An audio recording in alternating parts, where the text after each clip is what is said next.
अस्सलाम वालेकुम। Doctor Danish real focus के साथ हाजिर है।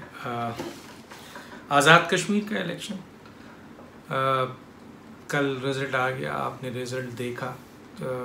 रिज़ल्ट जो जमात ज़मीनी हक़ाइक़ की बुनियाद पर क्लीन स्वीप करने वाली थी उसको 5 सीट आज़ाद कश्मीर से मिले हैं, और जिसने पाकिस्तान के अंदर ज़िमनी इलेक्शन में हुकूमत में नहीं होने के बावजूद, बदतरीन सियासी इंतकाम के बावजूद, जिसने ज़िमनी इलेक्शन में क्लीन स्वीप किया, यानी तीनों सूबों में स्वीप का, उसे यहाँ भी 12 सीटों में से 2-3 सीट मिलती है।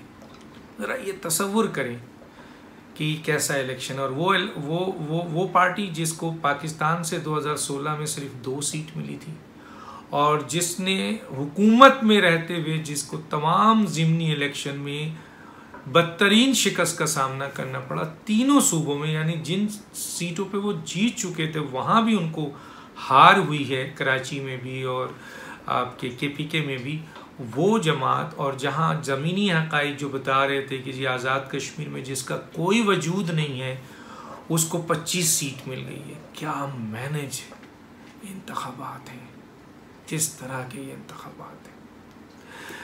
बात यहाँ से शुरू करूँगा कि आज बड़ा एक अहम वाक़या हुआ, और वो ये हुआ कि मेरा सब्ज़ी वाला आता है, अक्सर मैं सब्ज़ी लेता हूँ उससे, तो कश्मीरी है, तो मैंने उसको इज़राए मज़ाक कह दिया। मैंने कहा भाई कश्मीरी हो तुम लोगों ने तो माशाल्लाह इमरान ख़ान को जितवा दिया है, और इमरान ख़ान का वहाँ नुमाइंदा वज़ीर आज़म बनेगा।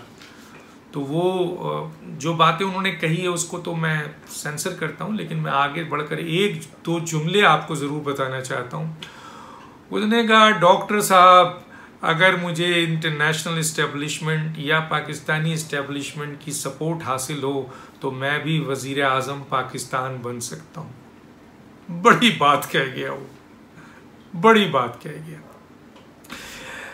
अच्छा, जो लोग जीते हैं जब उनसे बात की जाती है या आप देखते होंगे तो उन जीत का मज़ा नहीं है उनके पास, उनके चेहरे पे वो असल मुस्कुराहट मुझे नहीं मिलती, बातों में असल ताजगी नहीं मिलती, बल्कि शर्मिंदगी का एहसास होता है।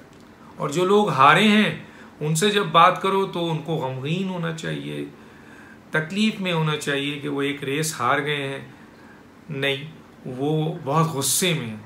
तो ये क्या है, वजूहात है इसलिए कि उनको पता है कि ये इलेक्शन कैसे हुआ। जीतने वाले को भी पता है और हारने वाले को भी पता है कि आज़ाद कश्मीर का इलेक्शन, 2018 का इलेक्शन, गिलगित बल्तिस्तान का इलेक्शन कैसे हुआ है। अभी जो हालिया आज़ाद कश्मीर का इलेक्शन हुआ है उसमें तो हद कर दी गई है, बहुत बड़ी धांधली जो है उस मंजर आम पे आई है। ये सीटों से ही आई है। आप वोटों का तनासुब देख लें, किसी को जो जीती है 25 सीट ली है उसको तकरीबन 6 लाख कुछ हज़ार वोट मिले हैं। PMLN को तकरीबन कोई 4-5 लाख वोट मिले हैं, और पीपल्स पार्टी को इसी तरह 3 लाख समथिंग वोट मिले। तो वोटों का तनासुब और बहुत सारी चीज़ें सामने आ रही हैं, उससे अंदाज़ा हो रहा है। और बहरहाल ये तो एक मैनेज है। तकरीबन तमाम मुबस्सरीन जिनसे मेरी बात हुई है उन्होंने यही कहा है कि डॉक्टर साहब बहुत तरीक़े से इस इलेक्शन को पहले ही मैनेज कर लिया गया था, और इसका मकसद क्या है वो भी उन्होंने बता दिया कि आपके वज़ीर आज़म साहब ने ऐलान भी किया है, आपको सुना होगा कि इसको या तो इसको सूबा बनाएंगे। पहले सूबे बनाने की बात की थी आज़ाद कश्मीर को, और अब उन्होंने ऐलान किया है कि जी हम यहाँ रेफरेंडम कराएंगे और उनसे पूछेंगे अपना आज़ाद कश्मीर के लोगों से। हालांकि एक अक़लियती वज़ीर आज़म वो ये बयान देता है कि जी कश्मीर का मसला हल हुआ तो हम जो है अपनी एटमी ताकत जो है वो फॉरगिव कर देंगे। मसलन एक अक़लियत वज़ीर आज़म जो इत्तेहादियों के वोट की बुनियाद पे वज़ीर आज़म है, 2/3 होता तो चलो समझ में आता कि अवामी नुमाइंदे 2/3 उनके साथ है।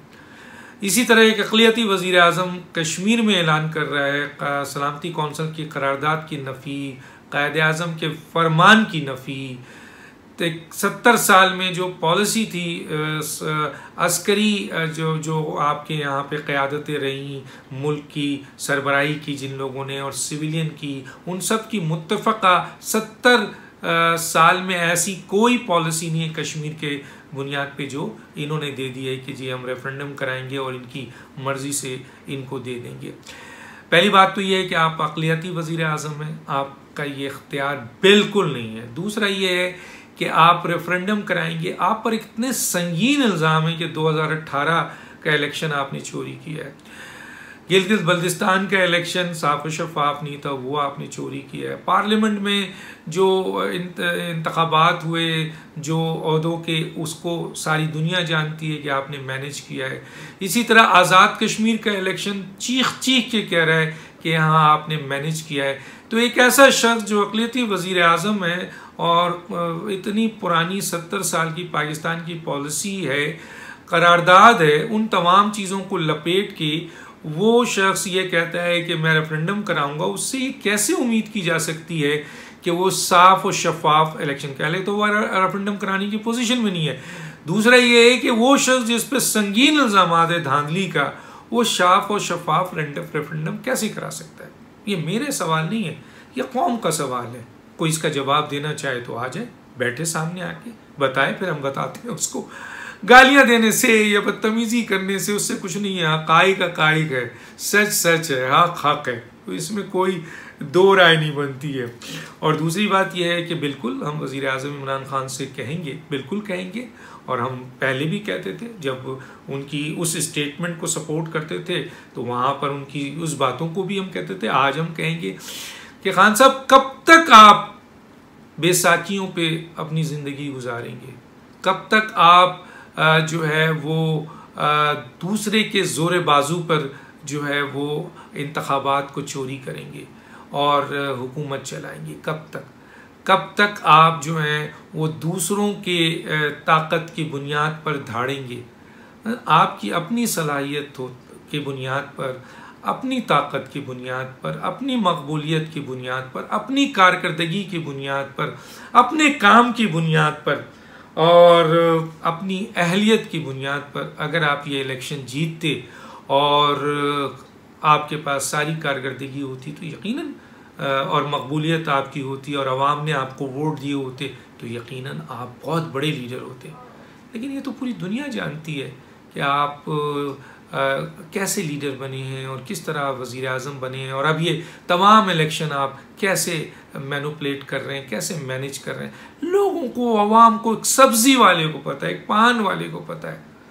हाँ, ताकत का मंबा आपके पास है, इस्टेब्लिशमेंट आपके साथ खड़ी है, इसलिए आप चीखते हैं, धाड़ते हैं। लेकिन जिस दिन भी इस्टेब्लिशमेंट में भी वक्त गुजरता है, तब्दीली आ जाती है, आने वाले चले जाते हैं, जाने वाले नए आ जाते हैं। एक साल रहता है, या 6 महीने रहता है, 3 साल रहता है, उनके चले जाने के बाद नए आते हैं, उनकी नए सोच होती है। लेकिन अवामी ताकत तो हमेशा रहती है ना, अवाम तो हमेशा रहते हैं। बाहर आप ये अब आज़ाद कश्मीर का इलेक्शन जिस तरीके से मैनेज किया गया है, ये बहुत ख़तरनाक है, बहुत ही ख़तरनाक सूरत हाल है जो मौजूदा ख़ित्ते की सूरत हाल है। हमने वाज़े तौर पे बताया है कि यहाँ नहीं करना चाहिए था। गिलगित बल्तिस्तान पाकिस्तान में आप करें, ज़िमनी इलेक्शन में करें, पार्लियामेंट में करें, जो चाहें करें खुदा के लिए, लेकिन आज़ाद कश्मीर और गिलगित बल्तिस्तान में नहीं करना चाहिए था।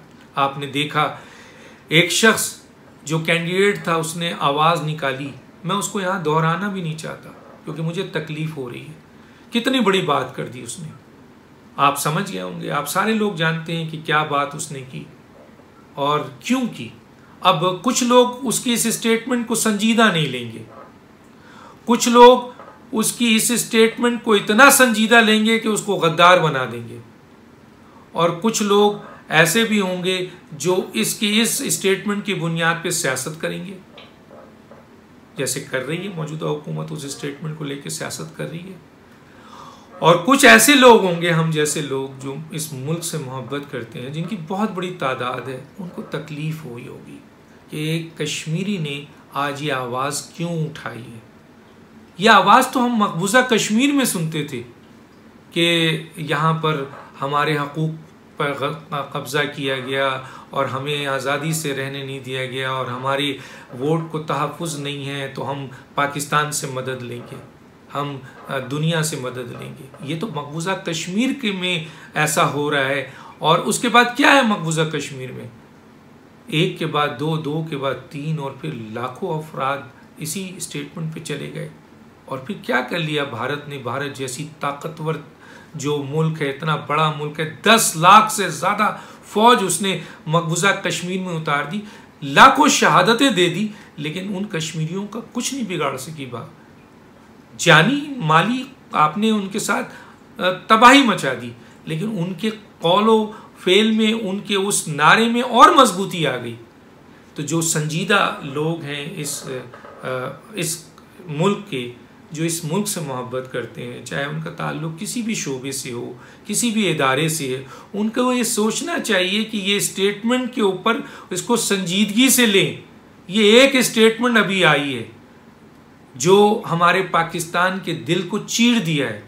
अब इसको गद्दार करार दें या इसको आप संजीदा ना लें, ये बहुत बड़ी गलती होगी। इसको संजीदा लेना चाहिए और देखना चाहिए कि ऐसी आवाज़ पाकिस्तान में क्यों आई है, किस लिए आई है, और ये नहीं आनी चाहिए, क्योंकि आज़ाद कश्मीर तो पाकिस्तान का अटूट अंग है और यहाँ रहने वाले हर कश्मीरी पाकिस्तान से बेइंतहा मोहब्बत करता है।